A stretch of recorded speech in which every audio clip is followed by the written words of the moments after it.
Hello बच्चों। तो last lecture में अपन ने वेव इक्वेशन इन मीडियम पढ़ी थी, है ना। इलेक्ट्रोमैग्नेटिक वेव की इक्वेशन देखी थी। आज अपन देखेंगे wave equation in free space. अगर मैं फ्री स्पेस की बात करूंगा तो आपको पता होगा फ्री स्पेस किसको बोलते हैं, जहाँ पे कोई भी फ्री चार्ज नहीं हो, है ना। अगर फ्री चार्ज नहीं होगा तो अपन बोल सकते हैं वहां पे कोई भी कंडक्शन करंट नहीं होगी, क्योंकि कंडक्शन करंट होती है वो किसकी वजह से होती है, फ्री चार्ज की वजह से होती है ना। तो ना तो वहां पे फ्री चार्ज होगा ना कंडक्शन करंट होगी। तो आपको पता होगा अगर फ्री स्पेस है इसका मतलब वहां पे म्यू है, जो पहले आपके पास म्यू था वो किस में कन्वर्ट हो जाएगा, म्यू नोट, और एप्सिलॉन किस में हो जाएगा, एप्सिलॉन नोट। आप सब लोग जानते हो म्यू क्या होता है, प्रोबेबिलिटी ऑफ मीडियम, और म्यू नोट क्या होता है, प्रोबेबिलिटी ऑफ फ्री स्पेस, और ये इमिसिविटी ऑफ मीडियम और इमिसिविटी ऑफ फ्री स्पेस। ठीक है। तो अगर ऐसा कुछ है ना, वहां पे चार्ज है ना कंडक्शन करंट नहीं है, इसका मतलब डेल डॉट ई की जो वैल्यू हो कितनी हो जाएगी, जीरो, और डेल डॉट बी की वैल्यू भी कितनी हो जाएगी, जीरो। तो ये आपको ध्यान में होना चाहिए, है ना। ये अपन पहले भी पढ़ चुके हैं। अब देखिए, आपको जब भी कोई, आपको पता है इलेक्ट्रोमैग्नेटिक वेव की अगर आपको इक्वेशन जनरेट करनी है या तो आप क्या करोगे, आपको मैक्सवेल की थर्ड और फोर्थ इक्वेशन आनी चाहिए, जो अपन पहले भी पढ़ चुके हैं। और इलेक्ट्रोमैग्नेटिक वेव इक्वेशन में इसी इक्वेशन का अपन ने यूज किया था। तो अगर मैं बात करूं मैक्सवेल की थर्ड इक्वेशन, डिफरेंशियल फॉर्म लिखेंगे अपन, मैक्सवेल थर्ड इक्वेशन, है ना। डिफरेंशियल फॉर्म क्या थी,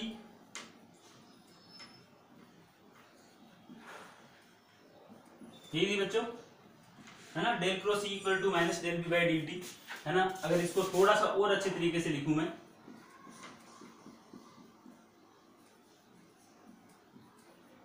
कुछ नहीं किया, आप देख सकते हो मैंने बी की जगह क्या लिख दिया, म्यू नोट एच लिख दिया। Mu naught h, mu naught क्यों लिखा, क्योंकि अब की बार क्या फ्री स्पेस है। तो इस इक्वेशन को नाम दे देता हूं मैं, ये कुछ भी मान लीजिए इक्वेशन अगर आपके पास 1 थी, ये अगर 2 है, ये अगर 3 है, ऐसे अगर मैक्सवेल फोर्थ इक्वेशन की बात करूं मैं, बिल्कुल आसान है बच्चों, ये कुछ भी नहीं है इसमें, एकदम हलवा है, आप बोल सकते हो इसको। अगर डेल क्रॉस बी है, आप सबने पढ़ा है, अगर मैं बात करता हूं मैक्सवेल फोर्थ इक्वेशन की, तो डेल क्रॉस बी होता है वो किसके बराबर होता है, जे एफ प्लस जे डी। यही था करंट डेंसिटी फ्री इलेक्ट्रॉन, है ना, फ्री चार्ज की वजह से, और डिस्प्लेसमेंट करंट की वजह से। तो ये अपना डिस्प्लेसमेंट करंट डेंसिटी है, इसको मैं ऐसे लिख सकता हूं,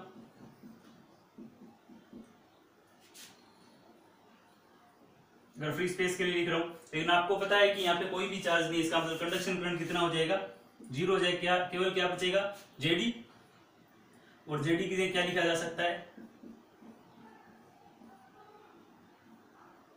डी वेक्टर।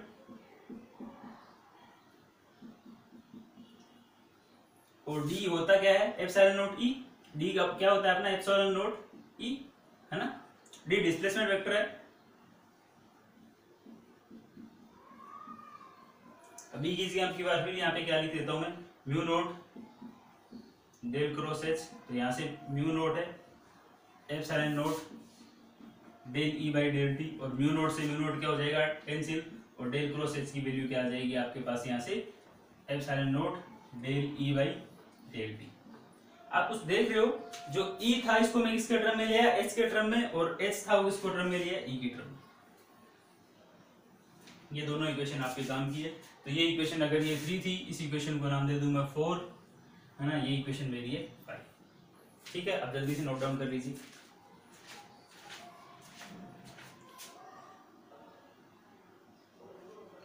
तो देखो इक्वेशन नंबर 3 और इक्वेशन नंबर 6 को मैंने यहाँ पे दोबारा लिख लिया बोर्ड के ऊपर, है ना, जो इक्वेशन आई थी। अब इसके आगे अपन स्टार्ट करते हैं। अब आपको पता है अगर डेल डॉट ई और डेल डॉट एच की वैल्यू आपको पता है क्या है, डाइवर्जेंस ऑफ एच या बी था, लिख सकते हैं अपन, और डेल डॉट ई था वो भी इसकी वैल्यू क्या है, जीरो। तो अपन क्या कर सकते हैं, डेल ऑपरेटर से अपन कर्ल ले सकते हैं इसका। अगर मैं डेल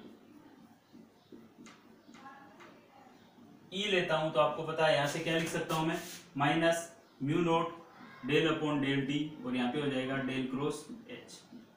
ठीक है बच्चों।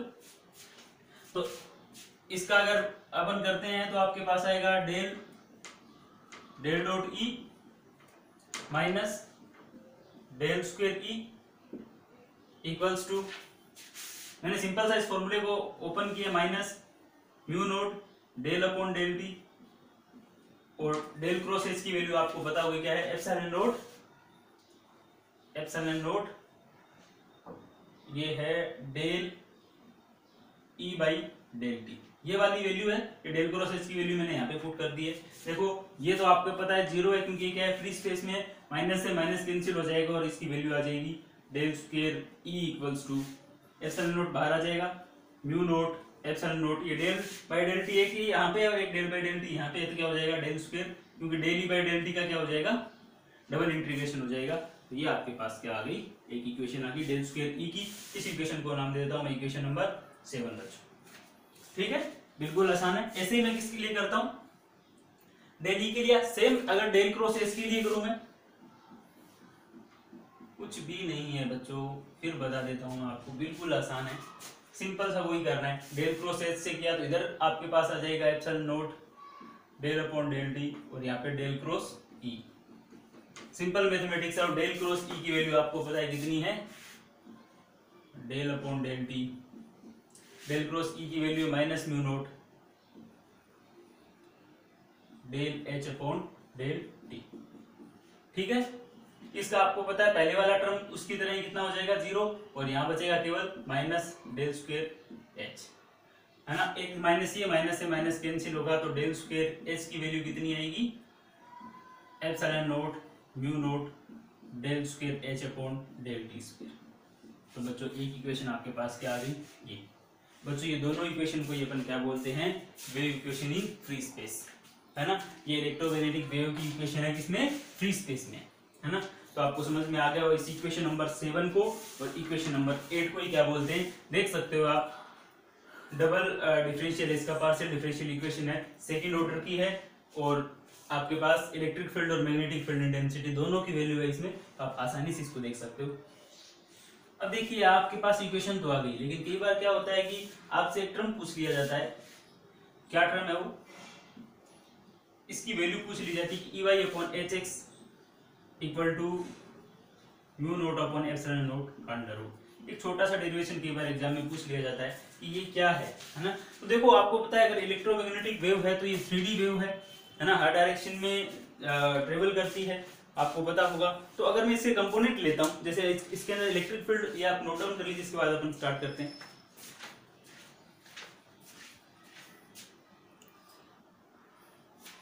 अब देखिए क्या है, जो ये इक्वेशन है, जो वेव है ये, है ना, वेव की इक्वेशन मैंने इधर साइड में लिख दी, जो भी रिजल्ट आया था, है ना। तो अब जो ये इक्वेशन है, मान लो ये, अगर ये मानूं कि ये जेड डायरेक्शन में ट्रेवल कर रही है, अगर ये क्या कर रही है, जेड डायरेक्शन में ट्रेवल कर रही है, तो अगर मैं इस डेल क्रॉस ई की वैल्यू निकालना चाह रहा हूँ, मैं क्या करता हूँ, इस डेल क्रॉस ई की वैल्यू निकालता हूँ। तो आपको पता वैल्यू कैसे निकाली जाती है, ए एक्स केप, ए वाई केप, ए जेड केप, है ना। और अगर ये जेड डायरेक्शन में ट्रेवल कर रही है तो डेल बाई डेल एक्स की वैल्यू कितनी होगी, यहाँ पे zero, del upon del Y कितना होगा, जीरो, लेकिन डेल अपॉन डेल जेड की वैल्यू कुछ ना कुछ होगी। और आपको पता है कि अगर ये इसमें है तो ई एक्स ई वाई, और जेड डायरेक्शन में ट्रेवल कर रही है तो ई जेड की वैल्यू कितनी होगी, जीरो, ई जेड की वैल्यू कितनी हो जाएगी, जीरो। तो देखो इसको मैं क्या लिख सकता हूँ, जीरो लिख सकता हूँ, क्योंकि जेड डायरेक्शन में ले रहा हूँ, आपको पता होना चाहिए उसका एक्स और वाई कंपोनेंट कितना होगा, जीरो, ठीक है। और ये कितना हो गया, E Z equal to zero, है ना। अब आपको पता है मैक्सवेल की थर्ड इक्वेशन के according del cross E equal to क्या था, minus del B upon del T, इसको ये भी लिख सकते हैं minus mu naught del H upon del T. क्या बच्चा आपको समझ में आई ये बात? अगर ये बात समझ में आ गई तो बिल्कुल आसान है। अगर आप चाहते हो इसको एच नहीं लिख के अगर बी में भी रखना चाहते हो तो भी मुझे कोई दिक्कत नहीं है, आप इसे बी में भी रख सकते हो, है ना, minus del upon del T. अब बी की वैल्यू क्या होगी, है ना, बी आपका क्या है, मैग्नेटिक फील्ड डेंसिटी है, तो आप इसको ऐसे लिख सकते हो बी एक्स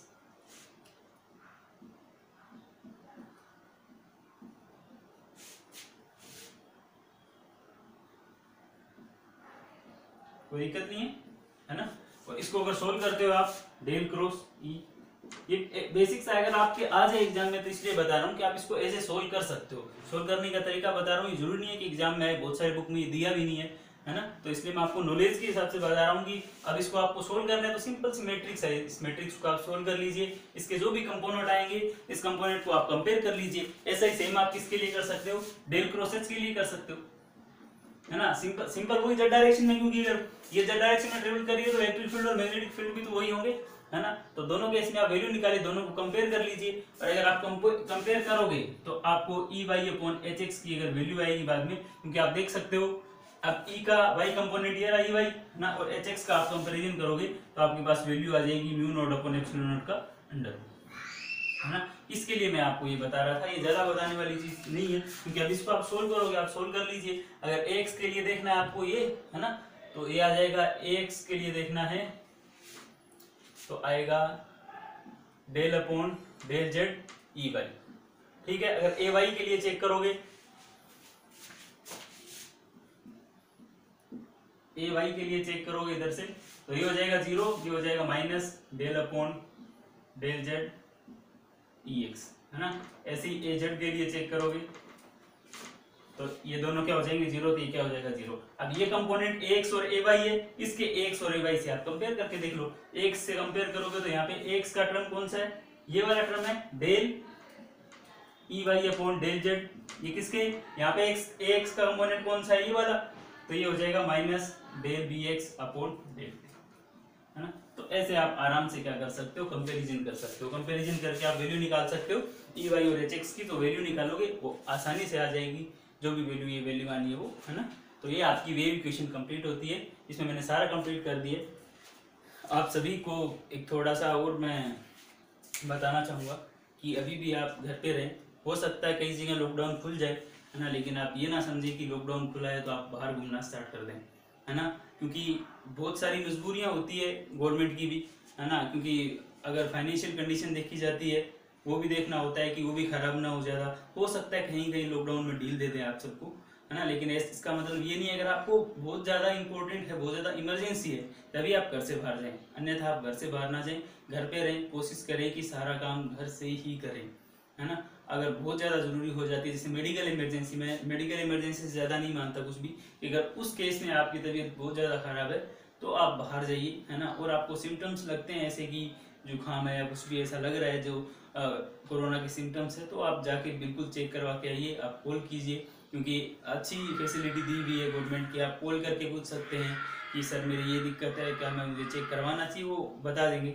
और कोशिश करें कि आप ट्रेवल ना करें, अननेसेसरी ट्रेवल ना करें, आप घर पे रहें, पढ़ाई करते रहें, एंजॉय करते रहें, है ना। Okay, thank you.